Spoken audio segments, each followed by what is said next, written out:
Hey Hope of Games.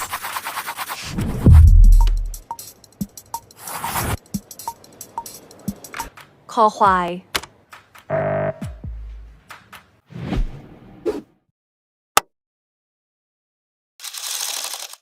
Sorotan kali ini dimulai ketika Pat lagi nganter Grace ikut audisi bintang iklan di sebuah gedung.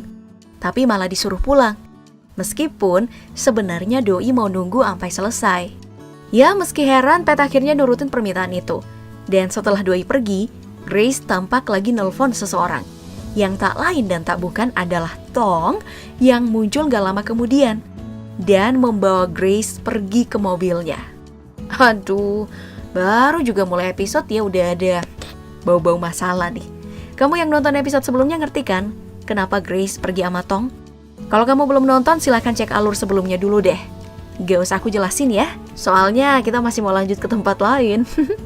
Di mana Lin dan Beng lagi diberi sosialisasi sama pihak sekolah soal beasiswa kuliah di luar negeri. Yang seperti biasa, cuman nyediain satu kuota. Soalnya itu beasiswa penuh. Nah, Lin dan Beng diwanti-wanti supaya ikutan. Soalnya beasiswa ini jadi rebutan banyak siswa di Thailand. Mendengar hal itu, ternyata sama sekali nggak menarik minat Beng.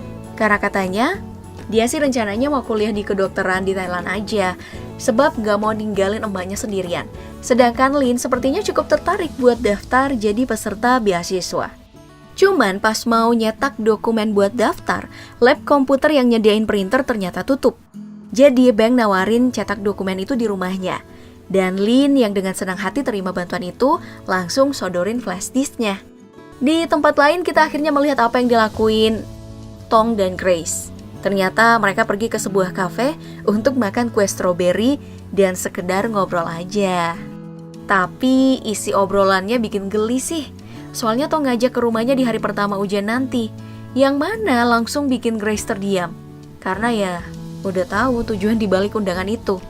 Melihat sikap Grace, Tong langsung ingetin soal kesepakatan mereka. Terus, ngancem bakal beberin semuanya kalau perjanjian itu dilanggar.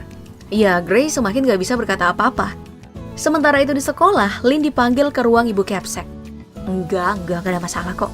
Lin cuma diminta ngambil beasiswa lain, dengan alasan buat ngasih kesempatan ke siswa lain. Alasan yang sebenarnya bullshit banget ya. Makanya ditolak sama Lin dengan alasan kalau dia udah belajar giat banget sehingga berhak buat dapat beasiswa tersebut. Terus habis jelasin soal itu, Lin nyentil soal Pong Sakorn, ponakan Bu Capsek yang juga daftar buat beasiswa. พงศกรนี่หลานผอ.ใช่ไหมคะ Bikin yang disentil itu cuma bisa senyum kecut. Nepotisme. Nemu lagi nih yang satu, masalah pendidikan yang sama kayak di Indonesia ya. Dimana kalau kamu punya jabatan di sekolah, kayak guru, atau bahkan Capsek, biasanya banyak tuh yang tiba-tiba jadi keluarga. Wah, malah jadi curhat gue. Ya, setelah itu gak kerasa minggu hujan udah mulai masuk lagi dan Pink, salah satu klien Lin dari klub radio, tampak sedang sibuk ngasih pemberitahuan soal speaker mereka yang lagi ada gangguan.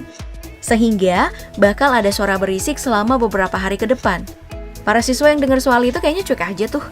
Tapi kamu jangan ikutan cuek, karena part ini petunjuk penting untuk metode contekan selanjutnya. WK. Cuma nih, sebelum masuk ke cerita soal itu, kita ke rooftop sekolah dulu ya. Dimana Lin lagi ngobrol dengan Pat dan Grace soal dirinya yang cuma ngasih contekan sampai akhir semester aja. Dan Pat di luar dugaan ternyata nggak permasalahin soal itu. Kayaknya karena lebih fokus sama sikap si pacar yang mencurigakan akhir-akhir ini ya. Dan saat itu malah lebih sibuk dengan HP ketimbang perhatiin omongan Lin. Makanya pas Grace melipir buat terima telepon, Pat langsung curhat ke Lin soal sikap pacarnya itu. Yang mana malah dibalas dengan provokasi. Kalau Grace mungkin lagi deket sama cowok lain. Wah. Itu bikin Pat langsung pucat. Dan akhirnya jadi tertawaan si Lin. Soalnya nih, meskipun sikap Pat itu kelihatan cuek, tapi perhatiannya ke Grace itu nggak bisa disangka lagi. Ya, semacam tsundere di anime gitulah. Bahkan nih ya, sewaktu ada cewek yang ngajak ketemuan pas malamnya malah ditolak sama Pat. Terus, nomor cewek itu diblokir. Soalnya, Doi baru ingat setelah lihat kalender di HP-nya. Kalau besok adalah hari perayaan jadian mereka yang ketiga. Karena itu, pas jemput Grace di tempat audisi keesokan harinya nih, Pat ngasih kejutan lewat billboard iklan di pinggir jalan yang isinya tuh kalimat penuh cinta berikut ucapan selamat buat hubungan mereka berdua. Dan habis itu ternyata masih ada kejutan lain, di mana Grace diajak ke restoran punya keluarga Pat. Terus mereka makan bareng masakan yang dibuat sendiri sama sang pacar. Ya masakan simpel doang sih, cuman telur dadar, nasi putih sama kue tar coklat.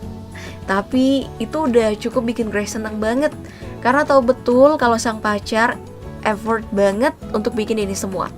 Jadi setelah itu mereka balik ke kamar hotel punya orang tua Pat buat istirahat, di mana Grace yang lagi asik senyum-senyum setelah semua kejutan dari sang pacar, tiba-tiba jadi bad mood setelah dapat pesan dari Tong yang minta Grace datang ke rumahnya beberapa malam lagi. Itu bikin Doi merasa bersalah dong, soalnya langsung keingat tentang pengkhianatannya ke Lin dan Pat. Juga soal Claire dan klub drama yang akhirnya nggak ngasih apa-apa. Karena itu untuk menghilangkan rasa bersalah, Grace lantas menghampiri Pat yang masih asik berbaring, terus ngasih tahu kalau dirinya udah siap buat ngelakuin. Iya, ngelakuin itu deh pokoknya. Pat kaget dong pas denger permintaan sang pacar. Tapi hitungan detik doang karena gak lama kemudian Doi langsung nyium Grace, terus direbahin, habis itu mulai buka kancing baju. Waduh. Lalu ketika semua persiapan udah selesai, si Grace tiba-tiba nangis. Jadi Pat langsung menghentikan aksinya. Oh god. Terus bisikin sang pacar kalau Doi gak perlu maksain diri jika memang belum siap. Bukannya tenang, Grace malah makin nangis. Dan malam itu pun ditutup dengan pelukan antara mereka berdua. Gemes banget sih lihat adik-adik ini. Kayak pengen cubit deh. Soalnya polos banget tuh. Gak tahan banget. Apalagi nih pas Pat nenangin Grace yang gak siap kayak gitu-gituan. Kayaknya aku pengen masuk dalam pelukan mereka berdua deh. Boleh gak sih? Sayangnya keuwuan itu hanya bertahan sampai besok malam. Karena saat Pat jemput Grace di tempat audisi, Doi dikasih tahu sama satpam kalau hari itu perusahaan lagi labor.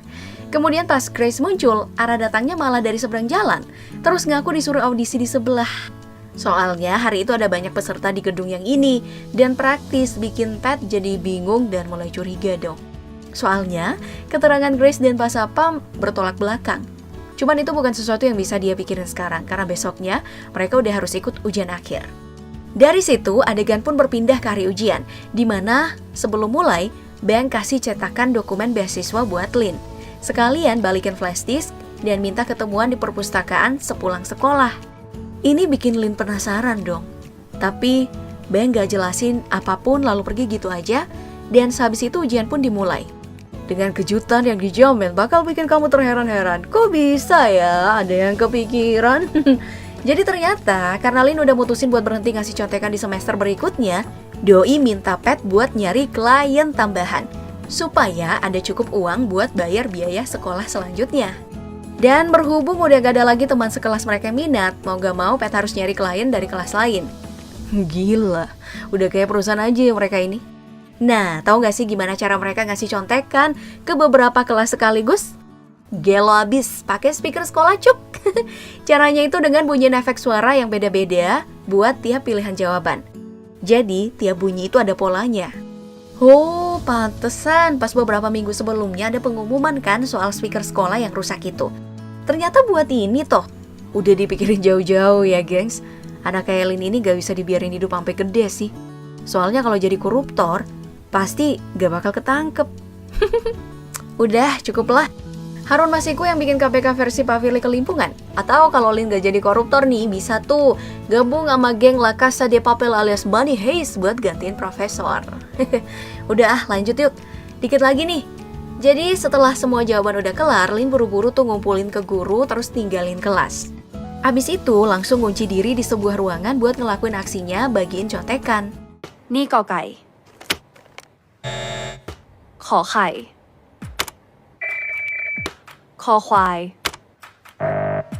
แล้วก็งองู Dan setelah itu ujian jam pertama berlangsung dengan lancar. Sayangnya ada masalah. Soalnya Bang yang lagi latihan menyet di toilet gak sengaja dengar percakapan siswa lain tentang contekan lewat speaker sekolah. Jadi pas masuk ujian jam lainnya nih, Bang mulai nyimak suara-suara yang keluar dari speaker. Dan begitu tahu kalau pola suaranya sama dengan jawaban ujian, Doi langsung ngumpulin lembar jawabannya. Terus ngelaporin ke guru pengawas soal speaker itu. Yang sayangnya dikira bercandaan doang, makanya Beng langsung disuruh ninggalin kelas. Tapi karena masih penasaran, Beng pergilah ke ruang radio buat ngecek pelaku yang udah bocorin kunci jawaban. Tapi begitu sampai di sana, ternyata nggak ada orang. Jadi dia mulai ngikutin kabel dari ruangan lain yang terhubung sama speaker. Pas nyampe, ruangan itu kekunci ternyata. Jadi didobraklah sama Beng. Dan ternyata bener di sana ada Lin yang lagi kalang kabut. Jadi langsung ngumpet di loker saking paniknya. Makanya nih pas Beng berhasil buka pintu ruangan, lagi-lagi dia nggak nemuin apapun. Tapi langsung curiga sama loker yang kebuka dikit itu. Jadi pelan-pelan mulai dideketin. Terus tiba-tiba langkahnya terhenti karena nginjak sesuatu. Dan itulah tutup flashdisk punya Lin. Lalu bersambung. Wah, kasihan banget ya si Beng, baru kepincut udah dapat kenyataan lain soal Lin. Ya, kita lihat aja ya ntar di episode selanjutnya. Apakah setelah tahu kalau dalang kecurangan yang bagian contekan adalah perempuan yang dia demen, si Beng ini bakal tetap jadi pengadu atau malah hianatin prinsipnya dan lindungin Lin? Dan juga sebagai balas budi karena udah dibantu dapat beasiswa penuh. Semua itu bakal terungkap di episode selanjutnya. Makanya tetap stay tune biar kamu gak ketinggalan ceritanya. Sampai jumpa di video selanjutnya ya Pop Gengs. Ciao!